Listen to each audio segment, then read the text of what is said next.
Sejahtera Allah yang melampaui segala akal dan pikiran, itulah yang menyertai hati kamu di dalam Kristus Yesus Tuhan kita.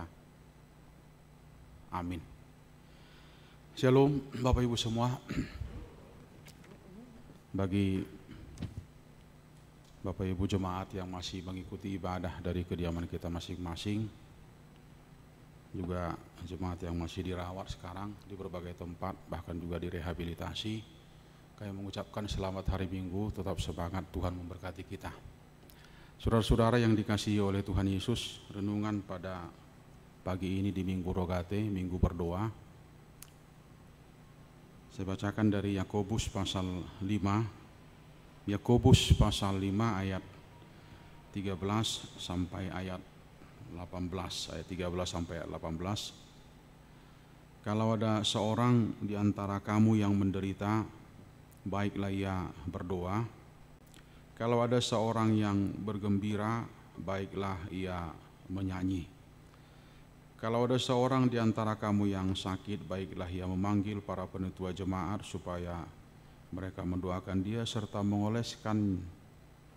mengolesnya dengan minyak dalam nama Tuhan. Dan doa yang lahir dari iman akan menyelamatkan orang sakit itu, dan Tuhan akan membangunkan dia. Dan jika ia telah berbuat dosa, maka dosanya itu akan diampuni. Karena itu hendaklah kamu saling mengaku dosamu dan saling mendoakan supaya kamu sembuh. Doa orang yang benar bila dengan yakin didoakan sangat besar kuasanya. Elia adalah manusia biasa sama seperti kita, dan ia telah bersungguh-sungguh berdoa supaya hujan jangan turun, dan hujan pun tidak turun di bumi selama 3 tahun dan 6 bulan. Lalu ia berdoa pula, dan langit menurunkan hujan, dan bumi pun mengeluarkan buahnya. Demikian firman Tuhan. Saudara-saudara yang dikasihi oleh Tuhan Yesus, pagi ini kita diingatkan oleh bahkan salah satu kebiasaan dari begitu banyak kebiasaan kita, ya. Begitu banyak rutinitas kita, dan salah satu itu adalah doa. Nah, saudara-saudara, 2 nasihat yang kita temukan dalam renungan pagi ini,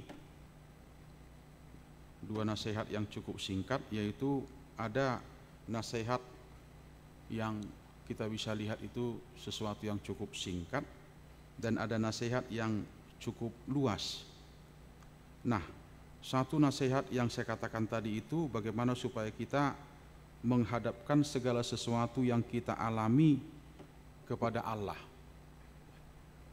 Apapun itu, ketika kita menghadapkan segala sesuatu itu kepada Allah. Nah, tentunya sarana yang baik adalah ketika kita komunikasi atau berdoa.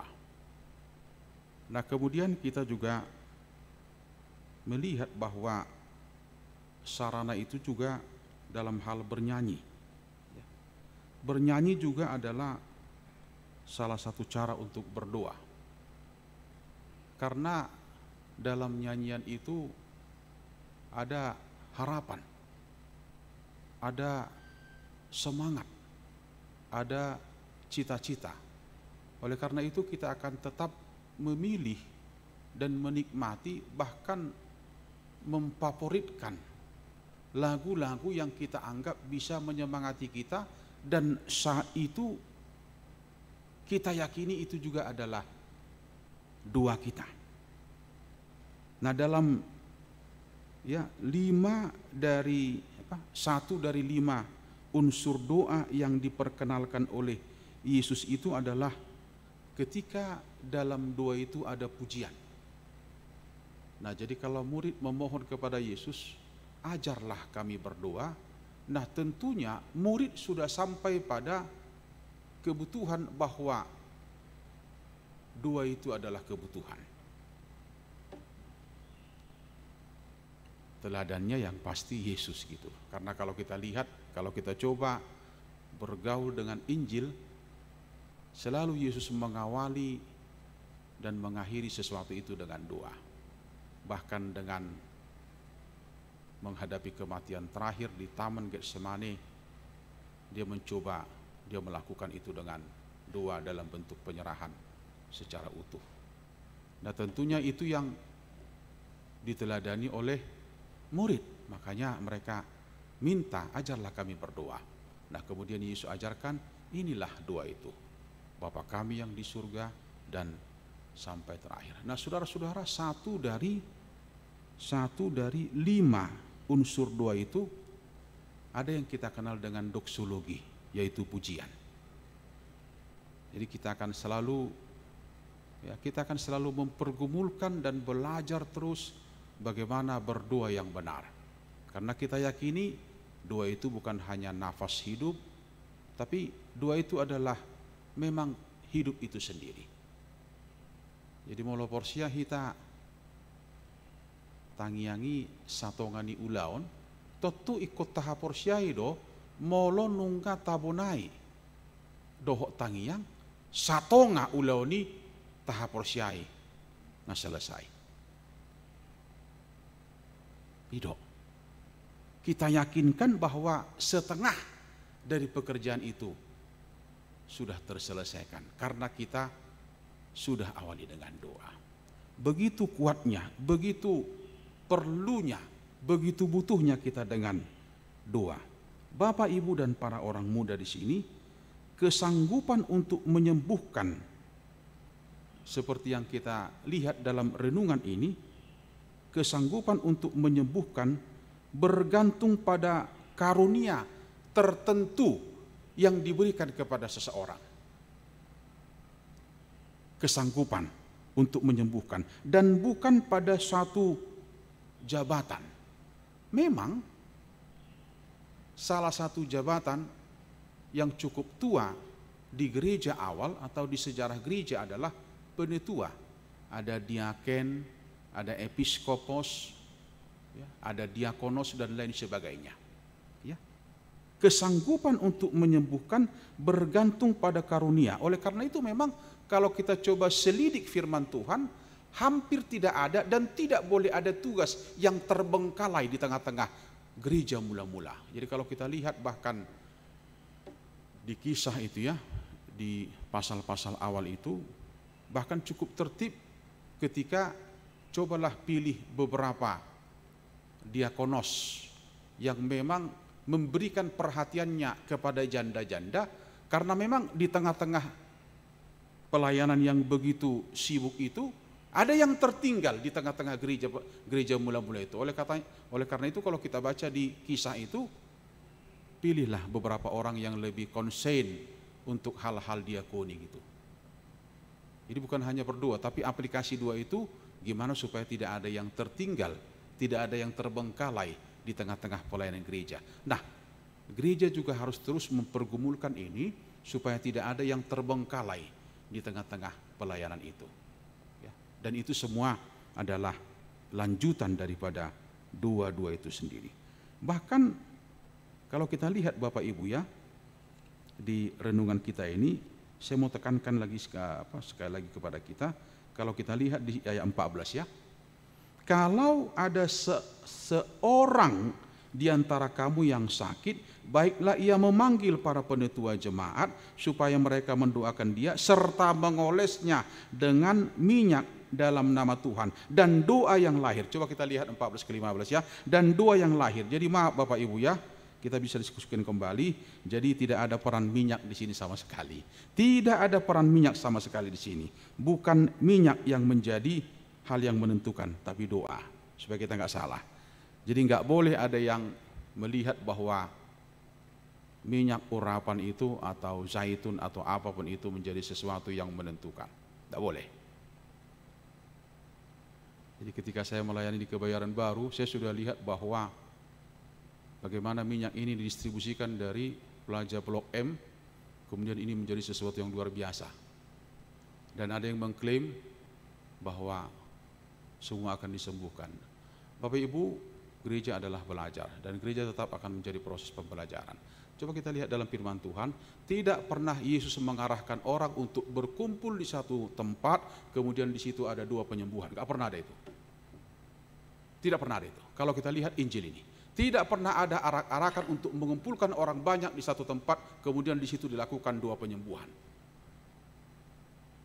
Jadi kita harus punya keberanian untuk lebih tajam dalam memahami kebenaran firman Tuhan. Yang pasti ditekankan di sini bukan soal minyak, tapi soal doa. Karena doa itu adalah power, doa itu adalah kekuatan.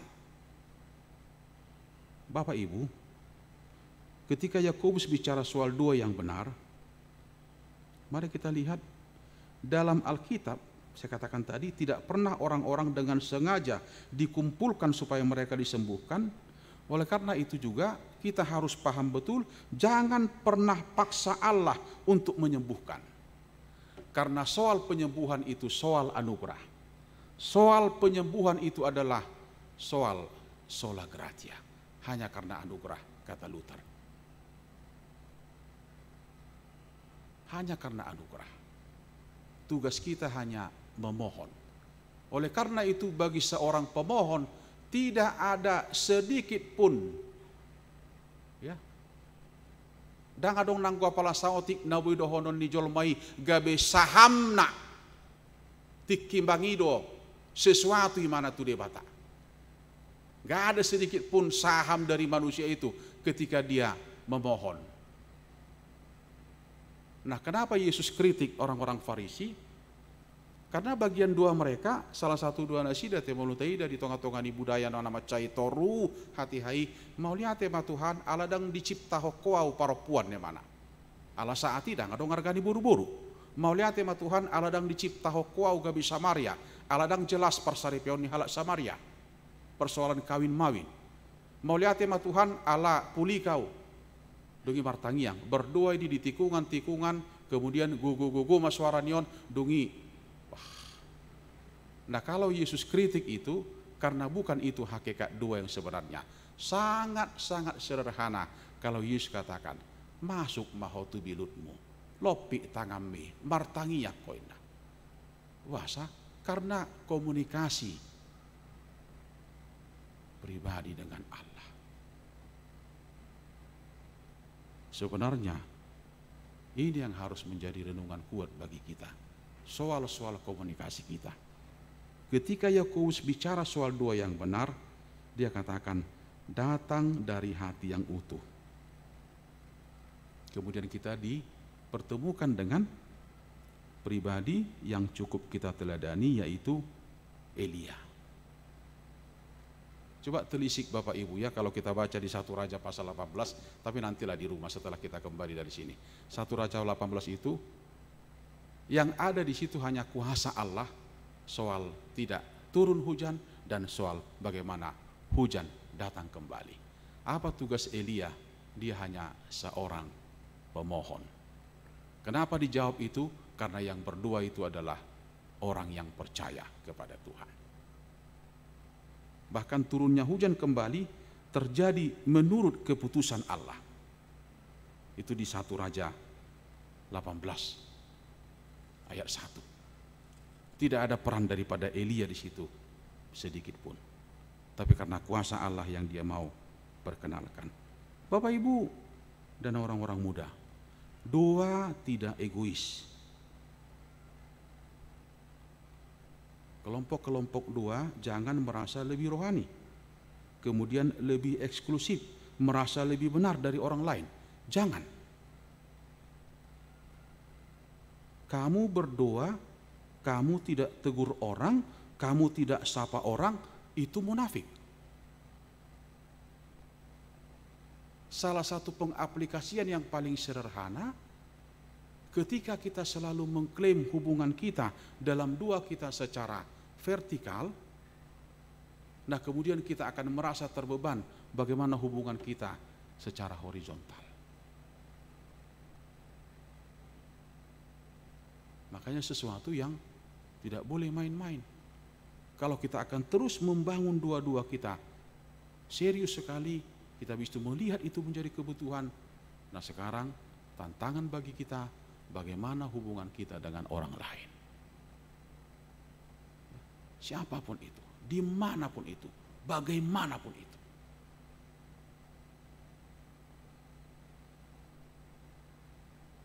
Ada saudara-saudara, doa sangat menentukan, ya, mendoakan sesuatu yang harus, karena memang ada sesuatu yang mendesak di situ. Saya mau ajak kita untuk melihat bagaimana kisah Daud, ya, ketika dia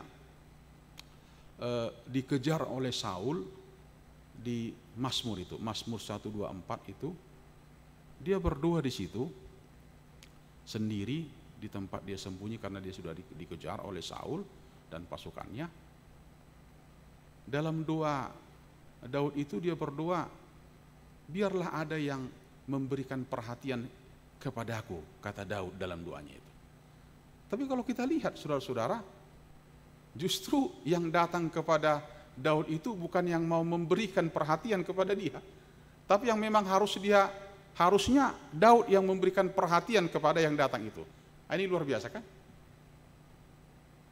Bisa nggak dalam bayangan kita, dalam kesulitan kita, dalam pergumulan kita, kita mau Tuhan, biarlah ada orang yang mengerti dan memahami saya.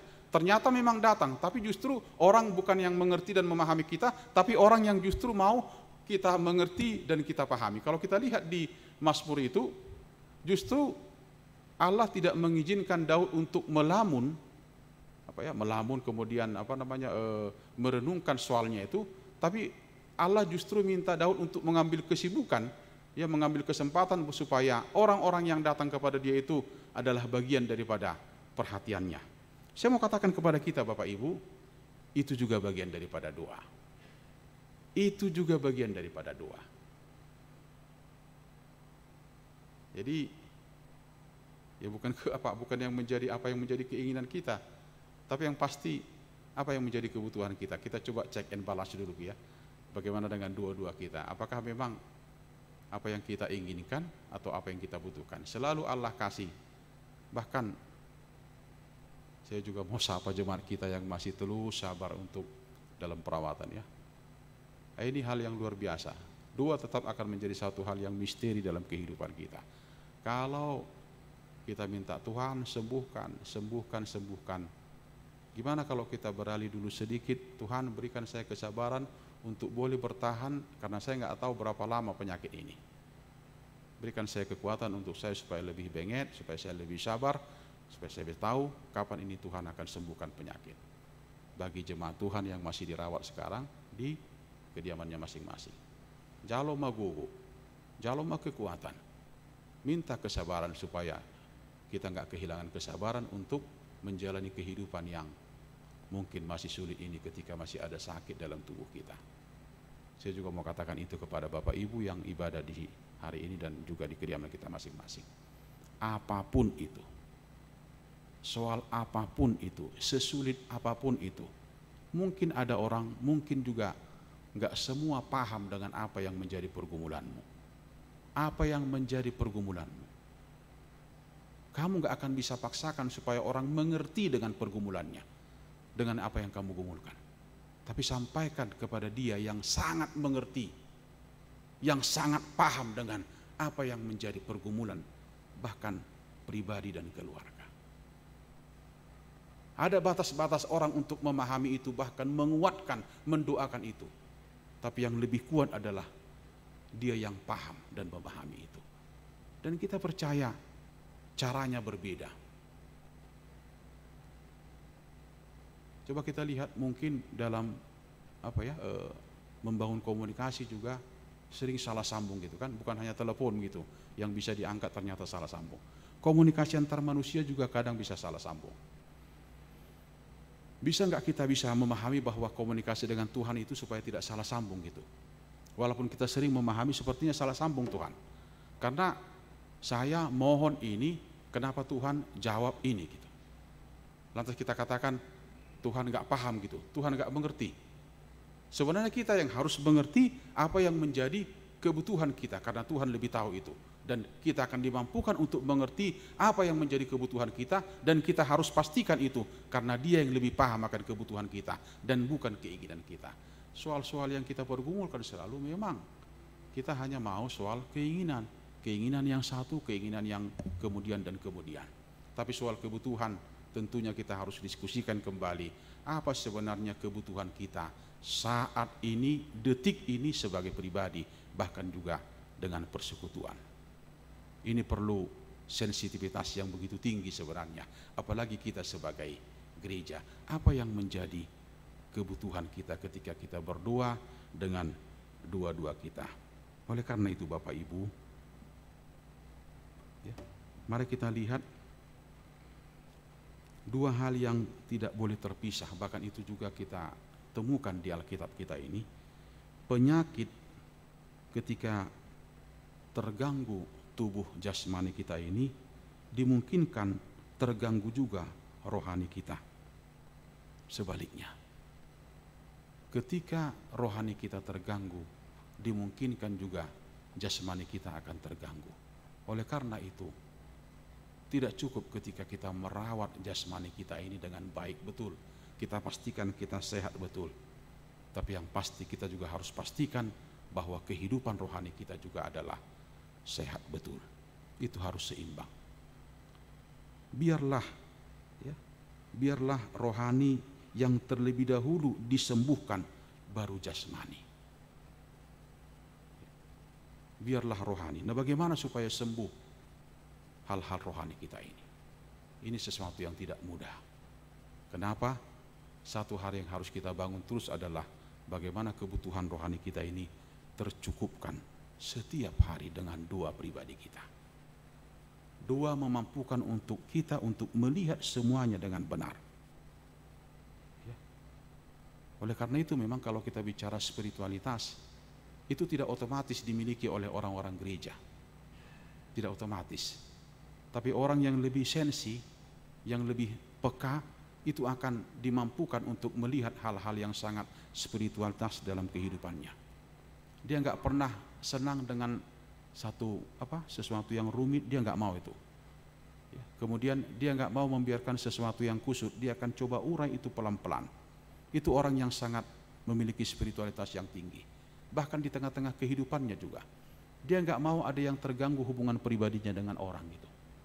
Dia menjadi orang yang smart, kemudian dia mau supaya ada selalu hubungan yang baik, karena dia nggak mau ada yang terganggu di situ. Itu orang yang sangat dengan spiritualitasnya. Oleh karena itu memang renungan pagi ini juga mau mengingatkan kita sampai hal-hal seperti itu. Kalau kita klaim kita adalah orang-orang yang berdoa, saya katakan tadi bagaimana hubungan kita secara vertikal, kita nggak akan biarkan hubungan kita secara horizontal itu berantakan. Kita nggak mau.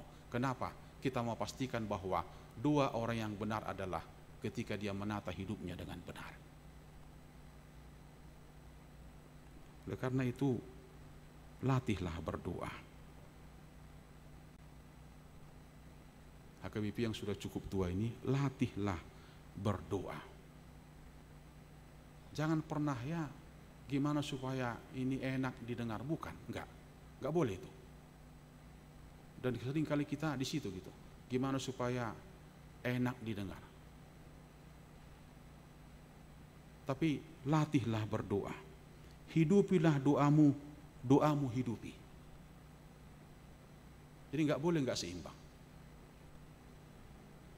Bahkan kita lihat orang-orang yang berdoa itu lebih safety dalam segalanya. Dia lebih tabah dalam segalanya. Soal untuk menahan emosi, soal untuk menahan diri, soal-soal kesabaran, soal-soal kasih, soal-soal mengucap syukur, bahkan soal-soal untuk keikhlasan, itu akan sangat berbeda ketika itu kelihatan dalam pribadi yang berdoa. Idu asamolosi partangiang, daudu dumingkan kesabaran ni sian sahalak sosi partangiang. Berek kita orang yang berdoa dia lebih sabar, dia lebih ikhlas dalam kehidupan ini. Dia enggak rewel. Kenapa? Karena dia pastikan hidup ini bukan dia yang atur, tapi ada yang atur ini sedemikian rupa. Ya sudahlah, ikhlaskan aja. Kalau kita sudah awali dengan doa, tidak usah lagi kita gimana-gimana kalau kita sudah awal dengan doa. Karena doa akan menuntun kita untuk melihat ini lebih jelas dan lebih terang ke depan. Latihlah berdoa. Salah satu bukti doa adalah hidup dalam ketaatan. Hidup dalam ketaatan. Kita juga ya hubungan dengan Tuhan itu juga harus dengan ketaatan. Jadi tidak ada yang tertinggal gitu. Memang ya ini sesuatu yang tidak mudah. Kenapa? Kalau ada sesuatu yang sulit ya, rumit, terkadang kita begitu lihat doa ini perlu gitu. Tapi ketika hidup ini ya berjalan normal gitu, kita nggak melihat ya ini nggak bisa kita bohongi ya. Ketika kita lihat normal saja seperti itu, kita nggak akan pernah lihat doa ini kebutuhan. Tapi ketika sesuatu ada yang sulit kemudian itu beruntun, wah baru kita melihat itu menjadi kebutuhan. Ini yang nggak boleh sebenarnya. Bahkan kalau kita lihat bagaimana gereja awal itu, gereja mula-mula itu dengan orang-orangnya itu dibangun semua dengan doa. Jadi saya pikir kita punya kesaksian masing-masing pagi ini dengan bagaimana doa-doa dan jawaban-jawaban doa kita. Kita bisa saksikan itu bahkan pagi ini. Oleh karena itu teruslah itu dan dipertahankan itu. Doa juga mengajak seseorang itu untuk lebih tahan, kuat. Bukan hanya menahan diri soal makanan, minuman, tapi menahan diri dengan semuanya. Karena doa itu adalah benteng, kekuatan yang cukup luar biasa. Makanya saya katakan tadi, pasti beda itu. Orang-orang yang berdoa dengan orang-orang yang tidak melihat doa menjadi kebutuhan. Oleh karena itu Bapak Ibu di Minggu Rogate kita ini seperti Yakobus katakan di sini, ya, doa yang lahir dari iman akan menyelamatkan orang sakit itu dan Tuhan akan membangunkan dia. Jadi bodoh hita pamalu podongan bohi. Ale porsia jo hita tong. Unak hita martangiang, ale ragu hita ditangyak tai. Kita harus percaya dengan air sitiu-tiu, segelas air putih yang sudah kita doakan, kemudian kita berdoa sebelum menikmati itu, pastikan Tuhan jaga saya hari ini, Tuhan akan jaga kita. Bahkan juga dengan interaksi kita. Kan di situ terkadang kita nggak melihat itu menjadi bagian daripada doa kita. Sudi tanya kona mangin angate. Ada orang so ilaka hoko sejabu, langkah pertama ada orang so ilaka hoko sejuluni pitui, Tuhan donganiau. Sahak diinganan mau lihat Tuhan. Odona sipata ngadawusya kita. Kenapa? Ya karena kita lihat kehidupan ini memang normal saja gitu. Semua tercukupi, kemudian kita tidak melihat. Saya juga mau katakan ini kepada anak-anak muda di sini ya, remaja putih dan remaja putra. Cobalah UTBK dan apapun cita-citamu ke depan. Awali dengan doa. Kamu akan dipastikan untuk melihat lebih terang apa yang menjadi cita-cita dalam kehidupanmu. Ya. Bukan hanya gelisah, kemudian protes sama papa sama mama, nggak perlu itu. Tapi awali dengan doa. Tuhan akan tuntun, saya mau kemana Tuhan. Dia akan pastikan itu dengan jawaban yang terkadang kamu tidak ketahui sekarang, tapi ke depan kamu akan pahami itu. Biarlah Tuhan memelihara kehidupan kita, bahkan juga dengan doa permohonan kita, Tuhan akan menjaga kita, merawat dan menata kehidupan kita. Amin. Kita berdoa. Bapa di surga, kami bersyukur pada hari ini, minggu ini, di minggu doa, Minggu Rogate, dalam perjalanan kehidupan kami satu minggu yang Tuhan sudah pimpin. Biarlah kami sebelum melangkah kepada minggu yang baru, ada harapan, ada cita-cita, ada pencapaian. Kami percaya Tuhan bahwa Engkau akan mendahului kami dan tidak akan pernah meninggalkan kami. Biarlah kami hidup dengan doa-doa kami Tuhan, karena kami percaya kami dikuatkan, dimampukan untuk mengerti apa yang Tuhan kehendaki dalam kehidupan kami. Bahkan semua pergumulan kami Tuhan, kami mau serahkan dalam tangan pengasihan-Mu, supaya Engkau yang tuntun kami, pelihara kami dan cukupkan kami untuk semua kebutuhan. Bahkan juga persekutuan di tengah-tengah gereja ini Engkau yang pelihara, supaya roh Tuhan itu boleh menguasai hati dan pikiran kami. Kami berdoa Tuhan untuk bangsa ini, untuk provinsi dan kota ini, kota yang kami diami ini. Biarlah selalu dalam perlindungan-Mu, sehingga semua boleh dalam naungan sayap-Mu, dalam naungan kasih-Mu melakukan semua apa yang Tuhan kehendaki. Di dalam nama anak-Mu Yesus Kristus kami berdoa dan mengucap syukur. Amin.